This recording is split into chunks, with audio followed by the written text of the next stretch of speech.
إن الحمد لله نحمده ونستعينه ونستغفره ونعوذ بالله من شرور أنفسنا ومن سيئات أعمالنا من يهده الله فلا مضل له ومن يضلل فلا هادي له وأشهد أن لا إله إلا الله وحده لا شريك له وأشهد أن محمدا عبده ورسوله أما بعد فأعوذ بالله من الشيطان الرجيم بسم الله الرحمن الرحيم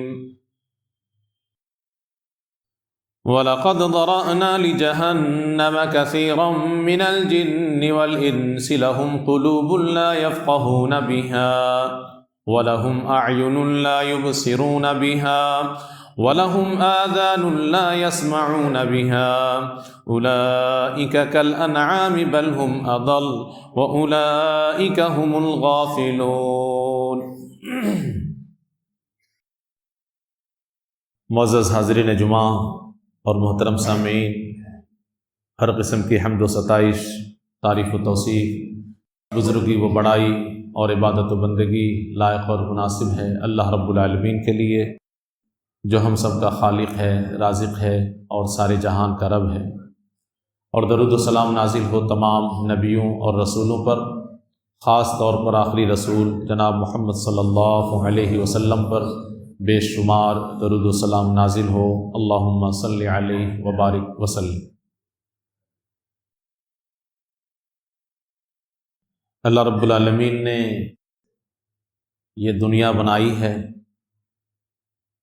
اور اس دنیا کے اندر ہم انسانوں کو ایک عارضی زندگی گزارنے کے لیے بھیجا ہے، اور اس زندگی کے پیچھے کا راز یہ ہے کہ اللہ ہماری آزمائش کرنا چاہتا ہے، ہمارا امتحان لینا چاہتا ہے، اور آزمائش اور امتحان اعمال کے ذریعے سے اللہ لے گا۔ اللہ رب العالمین نے بہت سارے اعمال ہمیں اور آپ کو کرنے کے لیے کہا ہے، جنہیں ہم نیک اعمال کہتے ہیں یا اعمال صالحہ کہتے ہیں، اور بہت سارے اعمال سے رکنے کے لیے کہا ہے، جنہیں ہم سیئات کہتے ہیں یا برے اعمال کہتے ہیں۔ اور امتحان اور آزمائش کو اللہ رب العالمین نے کٹھن بنانے کے لیے ہمارے بیچ میں ابلیس اور اس کی پوری فوج کو اللہ رب العالمین نے طاقت دے دی۔ اسی طریقے سے انسان کے دل میں اچھی اور بری دونوں چیز کی چاہت دے دی۔ اس طریقے سے اس دنیا کی زندگی کو ہمیں اور آپ کو گزارنا ہے کہ دل کے اندر جو بھی برے خیالات ہوں اس کو نکال کر کے پھینکنے کی کوشش کرنی ہے۔ گناہوں کے کاموں کی طرف دل بڑھنا چاہے، دل جھکے، من کرے، ابلیس گناہوں کو بڑا خوبصورت بنا کر کے پیش کرے، تو ہمیں اپنے آپ کو اس سے روکنا ہے، اچھے کاموں میں اپنے آپ کو لگانا ہے۔ چاہے اچھے کاموں سے من بھاگے، پھر بھی اپنے من کو وہاں روکنا ہے۔ تو یہ ہے ہماری زندگی کی کہانی اور یہ ہے ہماری زندگی کا معاملہ۔ اور اس سلسلے میں آپ کے سامنے مختلف ناحیے سے بات ہو رہی تھی۔ ایک تو یہ ہے کہ انسان مختلف قسم کے گناہ کرتا رہتا ہے، اس لیے کہ اللہ رب العالمین نے انسان کو گناہ کرنے کی طاقت دی ہے، یہی آزمائش ہے۔ اور ساتھ ہی ساتھ قیامت تک کے لیے ابلیس کو بھی اللہ رب العالمین نے چھوٹ دے دی، اور ساتھ ہی ساتھ اللہ رب العالمین نے دوسری طرف توبہ کا نظام رکھا ہے کہ ہمارے بندے پھسل جائیں گے، گناہوں میں ملوث ہو جائیں گے، تو ایسی صورت میں وہ اپنے آپ کو گناہوں سے پاک کیسے کریں گے؟ اس لیے توبہ کا دروازہ اللہ رب العالمین نے کھول کر کے رکھا ہے۔ پھر توبہ کے دروازہ کو کھلا ہوا دیکھ کر کے ہم بے لگام نہ ہو جائیں۔ اس سلسلے میں ہم نے آپ کے سامنے یہ بات رکھی کہ اللہ رب العالمین نے گناہوں سے بچانے کا بھی ایک سلسلہ شروع کیا ہے۔ مختلف طریقے سے ہمیں اور آپ کو اللہ گناہوں سے بچانا بھی چاہتا ہے۔ اللہ کو گناہ پسند نہیں ہے، اللہ کو توبہ پسند ہے۔ اور اسی بات کو بیان کرتے ہوئے میں نے آپ کے سامنے یہ کہا کہ معاشرے میں دو کردار، ایک باپ کا کردار اور ایک بیٹے کا کردار، اگر گناہوں سے بچانے کے تعلق سے یہ دو کردار اپنی ذمہ داری کو سمجھیں اور ذمہ داری کو نبھائیں تو گناہوں سے ہمارا معاشرہ بہت حد تک پاک ہو سکتا ہے۔ اس کو ہم آگے بڑھاتے ہوئے آپ کے سامنے تھوڑی وضاحت کرنا چاہتے ہیں کہ ان دو کرداروں کا خاص طور پر ہم نے آپ کے سامنے ذکر کیوں کیا۔ اس لیے ذکر کیا ہے کہ گناہ بہت سارے ہوتے ہیں اور ہو سکتے ہیں، لیکن اس میں سے ایک گناہ نہایت ہی خطرناک ہے، اور اس گناہ پہ بریک لگانا یہ بہت بڑی ہماری اور آپ کی ذمہ داری ہے، اور وہ ہے زناکاری کا گناہ۔ اللہ رب العالمین نے قرآن مقدس کے اندر ارشاد فرمایا اور کہا قل انما حرم ربی الفواحش ما ظہر منها وما بطن، اے نبی آپ کہہ دیجئے کہ میرے رب نے فواحش کو حرام قرار دے دیا ہے۔ فواحش مطلب بے حیائی کا کوئی بھی کام، چاہے وہ ظاہری طور پر ہو چاہے وہ پوشیدہ طور پر ہو، وہ جس شکل میں بھی ہو، بے حیائی کو اللہ رب العالمین نے حرام قرار دیا ہے۔ اور بے حیائی میں سب سے بدترین بے حیائی کا کام زناکاری۔ فحش کاموں میں سب سے زیادہ فحش کام، سب سے برا فحش وہ زناکاری ہے۔ نمازوں کے سلسلے میں اللہ رب العالمین نے قرآن میں بیان فرمایا کہ ان الصلاۃ تنہی عن الفحشاء والمنکر، نماز بھی انسان کو بے حیائی اور منکر گناہ کے کام سے روکتی ہے۔ اور زنا کے بارے میں اللہ رب العالمین نے کہا ولا تقربوا الزنا انہ کان فاحشا، زنا کے قریب بھی مت جاؤ، وہ بھی فاحشہ ہے، بے حیائی ہے، وساء سبیلا، اور بہت برا راستہ ہے۔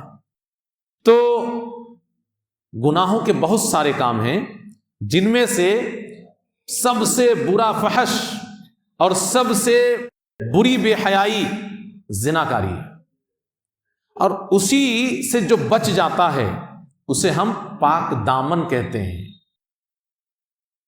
جو زناکاری سے بچ جائے، اپنے شرمگاہ کی حفاظت کر لے، اسے ہم لوگ پاک دامن کہتے ہیں۔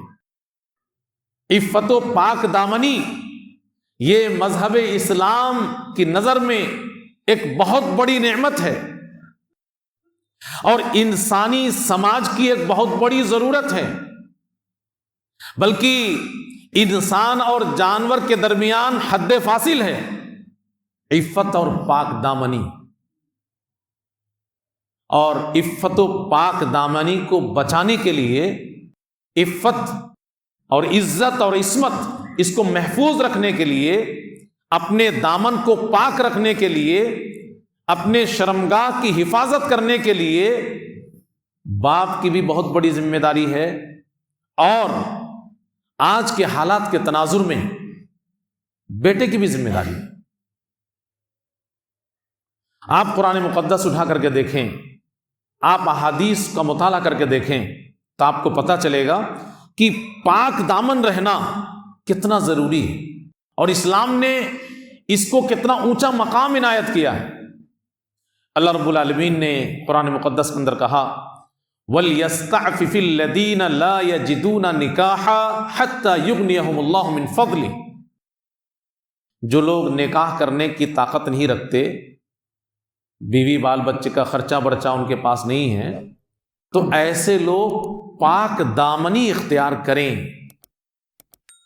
یعنی انسان کے اندر اللہ رب العالمین نے خواہشات دے رکھی ہے، مرد عورت ایک دوسرے کی طرف کشش رکھتے ہیں، جسمانی ایک ضرورت بھی ہے۔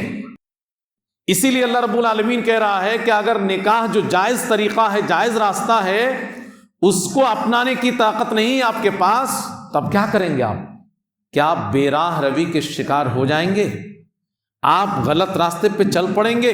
نہیں، وَلْيَسْتَعْفِفْ، پاک دامنی اختیار کیجئے، اپنے شرمگاہ کی حفاظت کیجئے، اس لیے کہ اگر آپ اس کی حفاظت نہیں کریں گے تو بڑی دقتیں آنے والی ہیں انسانی معاشرے کے اندر۔ تو اللہ رب العالمین نے پاک دامن اختیار کرنے کے لیے کہا۔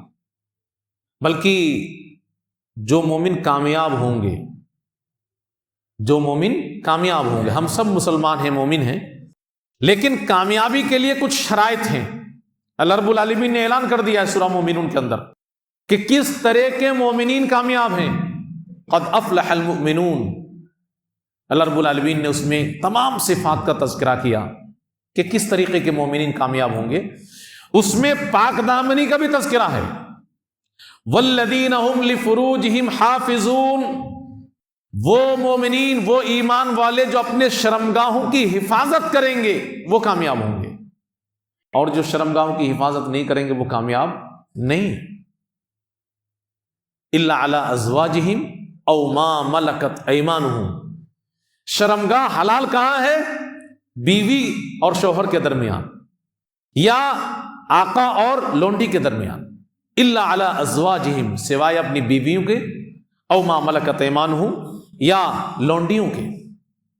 فإنہم غیر ملومین، یہ ملامت کے قابل نہیں ہے، بلکہ یہ تو انسانی نسل کی بقا کے لیے ضروری ہے، اس کائنات کے نظام کو چلانے کے لیے ضروری ہے کہ جائز طریقے سے مرد عورت قریب ہوں۔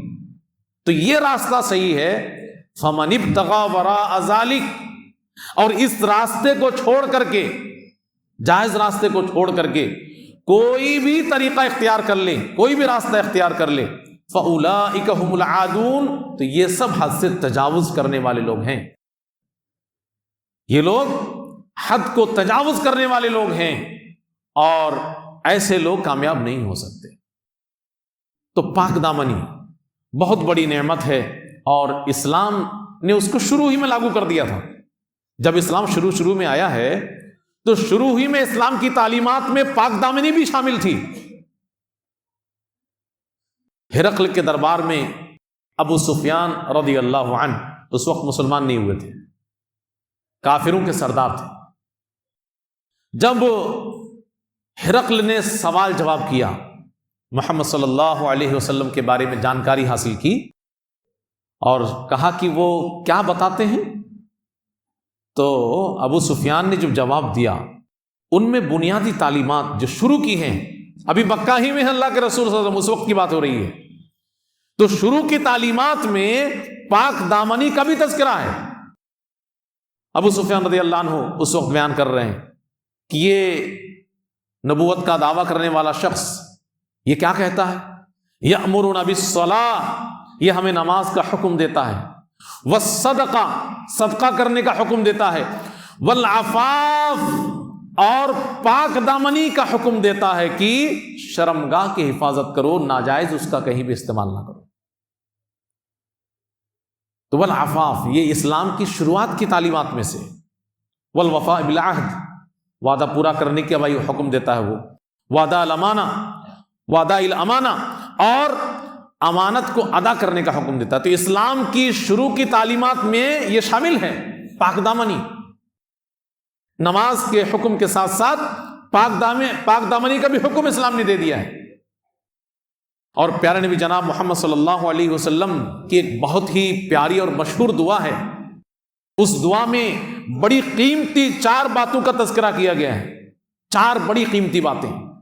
پیارے نبی جناب محمد صلی اللہ علیہ وسلم کہتے ہیں، اللہم انی اسألک الہدی، اے اللہ تجھ سے ہدایت مانگتا ہوں، ہدایت بڑی قیمتی دولت، والتقا اور تقوی مانگتا ہوں بڑی قیمتی دولت ہے، اور والعفاف اے اللہ پاک دامنی مانگتا ہوں۔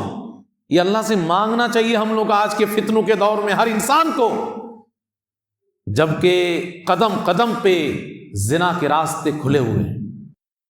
اللہ کے نبی صلی اللہ علیہ وسلم کی اس دعا کو اچھی طرح یاد کر لینی چاہیے ہر ایک شخص کو، اور خوب دعا کرنی چاہیے اللہ سے، اللہم انی اسألک الہدی والتقی والعفاف والغنی۔ 4 چیزیں مانگی جا رہی ہیں، وہ 4 چیزیں بڑی قیمتی ہیں۔ ہدایت سب سے قیمتی چیز، تقوی نہایت قیمتی چیز، پاک دامنی نہایت قیمتی چیز، اور بے نیازی، کسی کا محتاج مت کر اللہ۔ یہ 4 نعمتوں میں پاک دامنی کا تذکرہ ہے۔ آج پاک دامنی کے بارے میں آدمی سوچتا ہی نہیں ہے کہ اپنے آپ کو پاک دامن رکھنا ہے، اس کے بارے میں تو سوچتا ہی نہیں ہے۔ زنا ایک مذاق بن گیا ہے آج کے وقت میں۔ اگر لوگ اس طریقے سے سوال کریں، آپ سمجھ سکتے ہیں کہ لوگوں نے کتنے ہلکے میں لے لیا ہے عفت و پاک دامنی کو، اور زنا کو کتنی آسانی میں وہ سوچ رہا ہے۔ اگر سوال کرے کہ مولانا صاحب رمضان میں روزہ رکھ کر کے اگر زنا ہو جائے تو اس کا کفارہ کیا ہے؟ سوال اگر اس طریقے سے لوگ کریں تو آپ سمجھ سکتے ہیں کہ کتنا ہلکا کر لیا ہم نے آپ نے، کہ رمضان کے مہینے میں روزہ رکھ کر کے اگر زنا ہو گیا تو کفارہ کیا ہے؟ بتائیے، زنا کا کفارہ ہوتا ہے؟ زنا کا کفارہ کا سوال کا مطلب یہ ہے کہ ہمارے معاشرے میں زنا بہت ہلکا ہو گیا ہے۔ آدمی یہ سوال کر سکتا ہے کہ رمضان میں روزے کی حالت میں بیوی سے ہمبستری ہو جائے تو کفارہ کیا ہے؟ ایک جائز کام، لیکن روزہ رکھ کر کے وہ جائز نہیں ہے، تو اپنی بیوی سے وہ کام ہو جائے روزہ رکھ کر کے تو کفارہ کیا ہے؟ تو یہ تو سوال سمجھ میں آنے والا ہے۔ لیکن اگر ہمارے معاشرے کا انسان، مسلم معاشرے کا، یہ سوال کرے کہ رمضان میں روزے کی حالت میں زنا ہو جائے تو کفارہ کیا ہے، تو اس کا مطلب یہ ہے کہ ہماری نگاہ میں پاک دامنی کا کوئی مقام نہیں ہے۔ زنا ایک معمولی چیز ہے، اسی وجہ سے ہم ایسا سوال کر سکتے ہیں، اور ایسا سوال آج کے وقت میں کیا جاتا ہے۔ ہماری اولادیں بھی اس کو ہلکی سمجھتے ہیں، اور والدین بھی ہلکے میں لیتے ہیں، کہتے ہیں ارے بچہ ہے غلطی ہو گئی۔ ہم لوگ اس کو کیا سمجھتے ہیں؟ بچہ ہے غلطی ہو گئی، 18 سال کا ہے، 20 سال کا ہے، ابھی بچہ ہی ہے، غلطی ہو گئی۔ بچپنے سے تعلیم نہیں دے رہے ہم اس کو کہ ایک بہت بڑی نعمت اللہ نے تم کو دے رکھی ہے، اس کو بچا کے رکھنا، جان چلی جائے لیکن پاک دامن رہنا۔ ہم اپنے بچوں کو یہ سکھا نہیں رہے، بلکہ کبھی بھی بچہ اگر ادھر ادھر کچھ کر لیتا ہے تو ارے ہاں بچہ ہے غلطی ہو گئی، اس کو ہلکا کر دیتے ہیں۔ اسی لیے آج ہمارے درمیان اس طریقے کے سوال پوچھا جاتا ہے کہ زنا کا کفارہ کیا ہے؟ ارے زنا کا کفارہ ہے کہ اس میں کوڑے لگیں گے، سزا ملے گی، اور اگر شادی شدہ ہے تو رجم کر دیا جائے گا۔ تو پاک دامنی کی اہمیت ہم نے ختم کر دی۔ شریعت نے کتنے اونچے مقام پہ رکھا، 4 قیمتی چیزوں کے ساتھ اس کا تذکرہ ہو رہا ہے، ہدایت کے ساتھ، تقوی کے ساتھ، اور بے نیازی کے ساتھ پاک دامنی کا تذکرہ ہو رہا ہے۔ اللہ مجھے یہ 4 چیزیں چاہیے، یعنی دنیا کی 4 قیمتی چیزیں جناب محمد صلی اللہ علیہ وسلم اللہ سے مانگ رہے ہیں، اس میں ایک پاک دامنی بھی ہے۔ ہم لوگ کبھی مانگتے ہیں اللہ سے؟ فتنوں کے دور میں جی رہے ہیں، لیکن کبھی مانگتے بھی نہیں اللہ مجھے بچا لے، شرمگاہ کی میری حفاظت کرنے کی مجھے توفیق دے، اللہ سے کبھی مانگتے ہی نہیں۔ کتنا بڑا مقام ہے پاک دامنی کا کہ 7 قسم کے لوگ اللہ کے سائے میں ہوں گے، یوم لا ظل الا ظلہ، جس دن اللہ کے سائے کے علاوہ کوئی سایہ نہیں ہوگا۔ تو 7 قسم کے لوگوں کو اللہ اپنے سائے میں جگہ دے گا۔ ان 7 قسم کے لوگوں میں سے ایک وہ شخص بھی ہے جس نے پاک دامنی اختیار کی، اپنے شرمگاہ کی حفاظت کی۔ دعتہ امرأۃ ذات منصب و جمال، خوب صورت عورت، اور اونچے مقام اور حیثیت والی عورت کوئی دعوت گناہ دے کسی کو، پہلی بات تو یہ، عام طور پر عورتیں دعوت گناہ نہیں دیتی، مرد کی طرف سے زیادہ تر یہ کام ہوتا ہے۔ لیکن اس کے بعد یہاں پہ جو مثال دی جا رہی ہے وہ یہ کہ ایک عورت گناہ کے لیے کہے، اور ساتھ ہی ساتھ وہ کوئی معمولی عورت نہ ہو، خوبصورت بھی ہو کہ آپ اس کی طرف کھینچیں، اور منصب والی بھی ہو، خاندانی ہو، جاہو منصب ہو، اور ایسی عورت کے جال میں پھنسنے کے بجائے وہ کہے کہ میں اللہ سے ڈرتا ہوں، اور وہ بچ جائے گناہ سے، یعنی پاک دامنی اختیار کرے، تو اللہ اس کو اپنے سائے میں جگہ دے گا۔ ایسا ممکن ہے کہ نہیں ہے؟ ممکن ہے، ایمان والے ایسا کر دکھاتے ہیں، اور اس کی مثالیں موجود ہیں، اس کی مثالیں موجود ہیں۔ حضرت یوسف علیہ السلام کی تاریخ اٹھا کر کے آپ پڑھ لیجئے کہ حضرت یوسف علیہ السلام کو کس نے دعوت گناہ دی تھی؟ عزیز مصر کی بیوی نے، اور منصب والی، حسن و جمال والی، اور بند کمرے میں، وغلقت الابواب، کوئی خطرہ نہیں ہے دنیا کے حساب سے، کسی کو انگلی اٹھانے کا حق بھی نہیں ہے، عزیز مصر کی بیوی کے اوپر کون انگلی اٹھائے گا؟ لیکن حضرت یوسف علیہ السلام نے کیا کہا؟ قال معاذ اللہ، اللہ کی پناہ، میں ایسا نہیں کر سکتا، بھاگے۔ دروازے کھلتے گئے، یوسف علیہ السلام نکلتے گئے، اور عزیز مصر کی بیوی بھی پیچھے سے جا کر کے پکڑی، دامن اس میں پھٹا۔ یہ تو آپ نے واقعہ سنائی۔ اور ایسا ہی ایک واقعہ وہاں پہ مرد کی طرف سے غلطی حدیث میں موجود ہے، پرانے لوگوں کے قصے میں اللہ کے رسول صلی اللہ علیہ وسلم نے ذکر کیا کہ 3 آدمی ایک غار میں پھنس گئے تھے، اور جب غار میں پھنس گئے، چٹان آ کر کے غار کے اوپر منہ پہ گر گیا، چٹان کو ہلا نہیں سکتے وہ، تو ان لوگوں نے اپنی نیکی کو یاد کیا۔ تو نیکیوں کا وسیلہ بھی جائز وسیلہ ہے۔ ان میں سے ایک شخص نے اسی طریقے کی نیکی کا ذکر کیا تھا، اے اللہ، میری ایک چچیزاد بہن تھی، میرے چچا کی لڑکی، اس کو 100 دینار کی ضرورت تھی، وہ مجبور تھی، تو میں نے اس کو کہا کہ میں تمہیں 100 دینار اس شرط پہ دوں گا کہ تم مجھے اپنے آپ کو میرے حوالے کر دینا۔ مجبوری تو اس نے کہا ٹھیک ہے، 100 دینار دے دیا۔ لیکن وہاں پہ اس چچیزاد بہن نے کیا کہا آخری وقت میں کہ اللہ رب العالمین سے ڈرو اور میری عزت کو ہاتھ مت لگاؤ۔ تو اللہ سے وہ ڈر گیا اور اس نے چھوڑ دیا، پیسے بھی نہیں لیے۔ تو اس نے کہا اللہ تیرے ڈر سے میں نے چھوڑا تھا۔ تو اللہ کے ڈر سے پاک دامنی اختیار کرنا، عرش اللہ کے سایہ میں جگہ نصیب ہوگی۔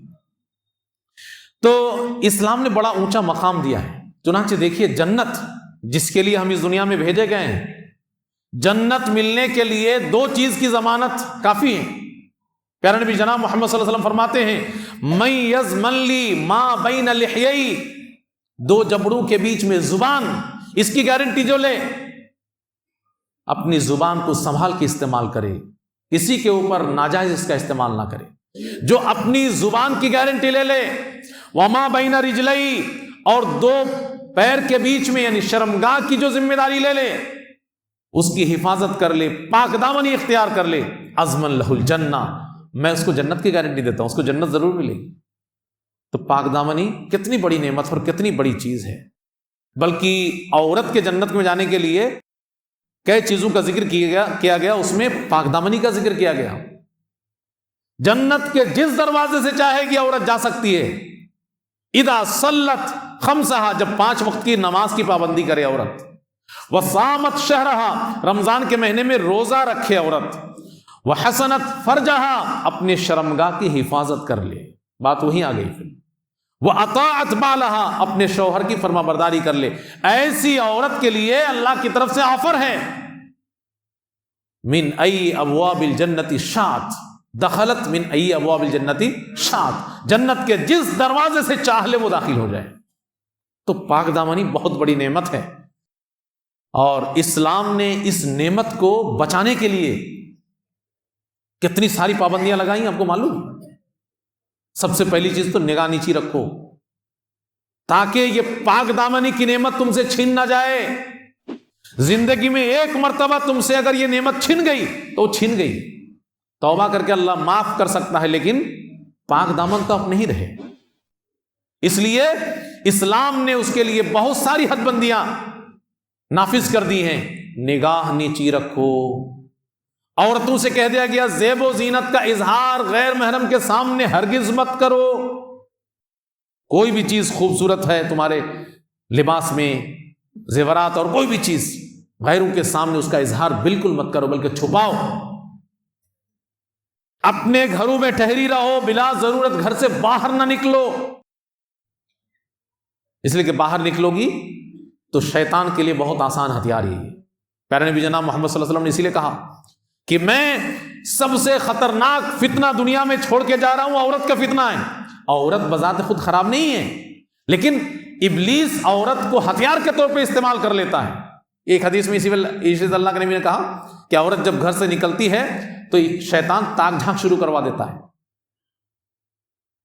تو یہی عفت و عصمت کی حفاظت کے لیے مرد اور عورت دونوں سے کہا گیا نگاہوں کو نیچی رکھو. عورتوں سے کہا گیا گھر سے باہر نہ نکلو, کبھی اگر ضرورت پڑ جائے نکل بھی جاؤ تو پورا پردے میں نکلو. زیب و زینت کا اظہار باہر بالکل مت کرو. غیر محرم مرد سے کبھی بات کرنے کی ضرورت پڑ جائے تو بات میں لوچ مت رکھو. کسی بھی اجنبی مرد کے ساتھ تنہائی کبھی بھی اختیار مت کرو. بغیر محرم کے سفر نہ کرو, عورتوں کو کہا جا رہا ہے. یہ ساری پابندیاں کاہے کے لیے؟ تاکہ یہ جو قیمتی نعمت ہے عفت و عصمت یہ بچی رہے. چونکہ اسلام کی نگاہ میں یہ بہت بڑی دولت اور بہت بڑی چیز ہے.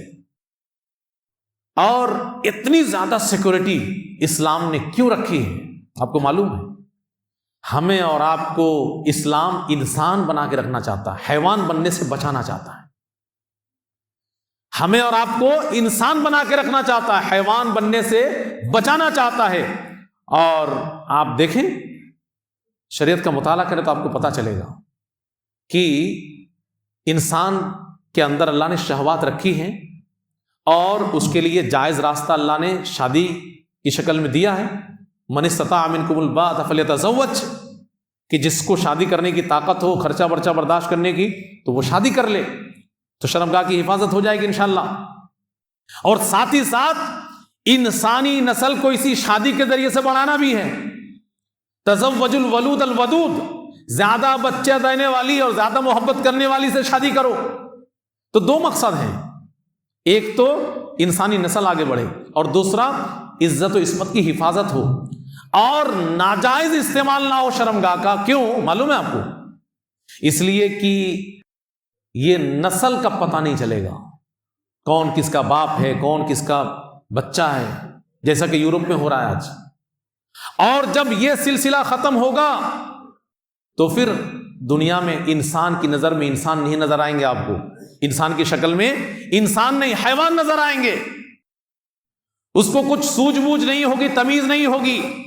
وہ اپنے خواہش نفس کو پورا کرتے کرتے کہاں تک پہنچ جائیں گے آپ سوچ نہیں سکتے ہیں. جانوروں کی حدوں کو بھی پار کر لیں گے. یہ سوجھ بوجھ ختم ہو جائے گی. جیسے کہ اب تو ہمارے مشرقی ممالک میں بھی یہ بیماری اب دھیرے دھیرے عام ہوتی چلی جا رہی ہے. شادی سے پہلے ریلیشن شپ اب تو یہ لیگل ہے. کوئی بھی لڑکا لڑکی آپسی رضامندی سے شادی کرے بغیر بھی ساتھ رہ سکتے ہیں. بچے بھی ہو جا رہے ہیں شادی سے پہلے. کوئی وہ جرم ہی نہیں ہے, شادی سے پہلے بھی بچے ہو جا رہے ہیں. تو اب نسل سب خطرے میں ہے. جب نسل خطرے میں ہوگی تب معلوم ہے آپ کو کیا ہوگا؟ یہ انسانیت ختم ہو جائے گی. کوئی ذمہ داری کسی کی لینے کے لیے تیار نہیں ہوگا. وہ دلی محبت جو ایک باپ کو اپنے بیٹے سے ہو سکتی ہے دوسرے کے بچے سے ہو ہی نہیں سکتی ہے.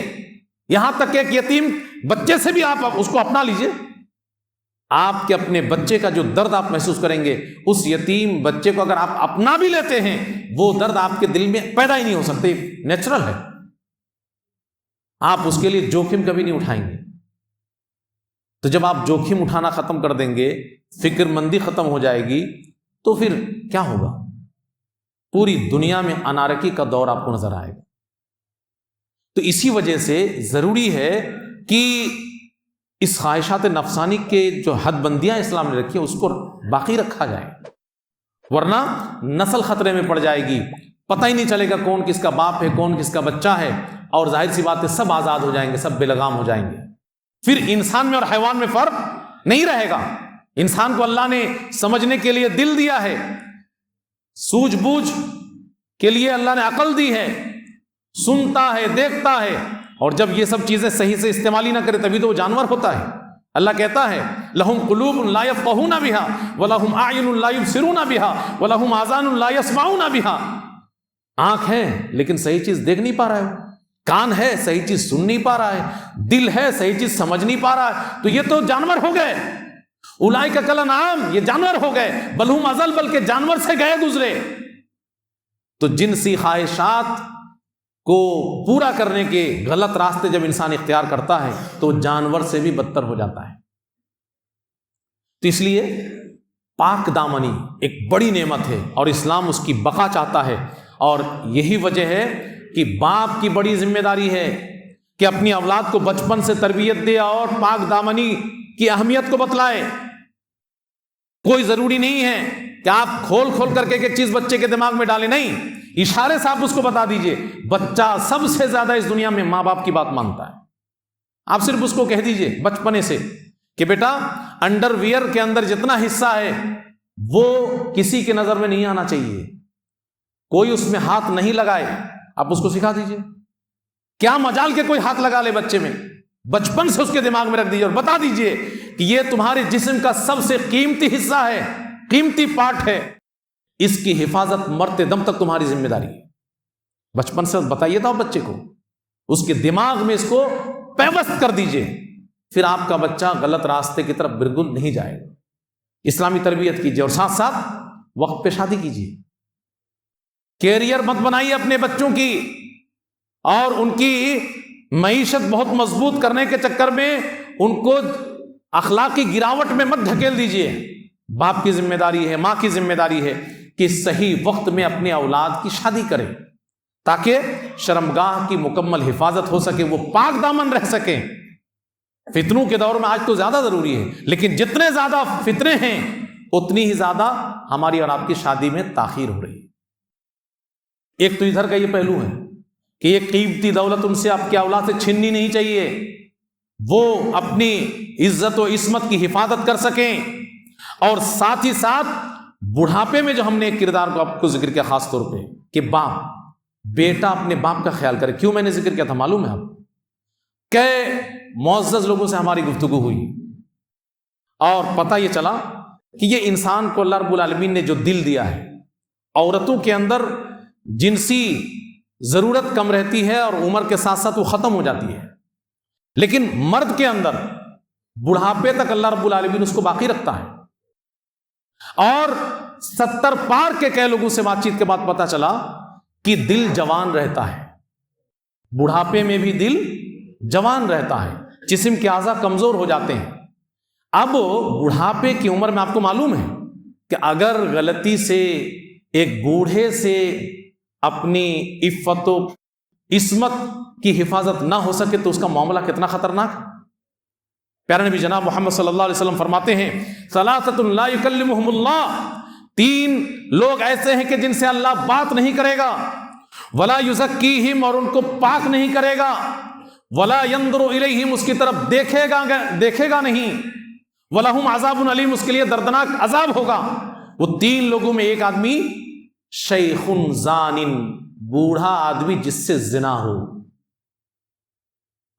جوان کو تو اللہ معاف کر دے گا کہ جوانی میں گنجائش ہو سکتی ہے کہ چلو قدم پھسل گیا وغیرہ وغیرہ، سزا ہے اسلام میں اس کے بعد بھی، لیکن بڑھاپے میں اگر ہو جائے، جب بڑھاپے میں ہم آپ راستہ ہی بند کر دیں گے کہ کسی کی اگر شریک حیات چلی گئی دنیا سے تو اب اس کے لیے ہمارا پورا معاشرہ اس کے لیے زمین تنگ کرے ہے کہ وہ جائز طریقے سے اپنی زندگی کسی عورت کے ساتھ اب گزار ہی نہیں سکتا۔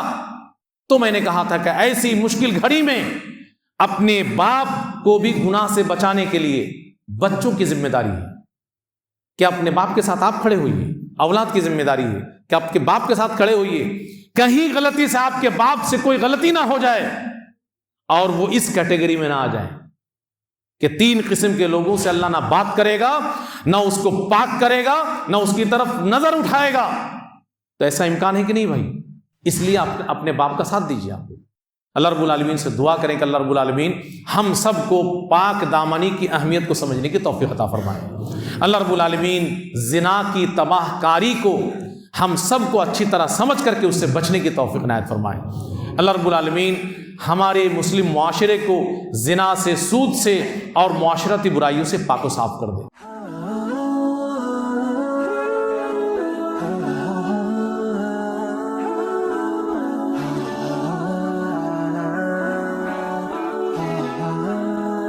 Mm-hmm.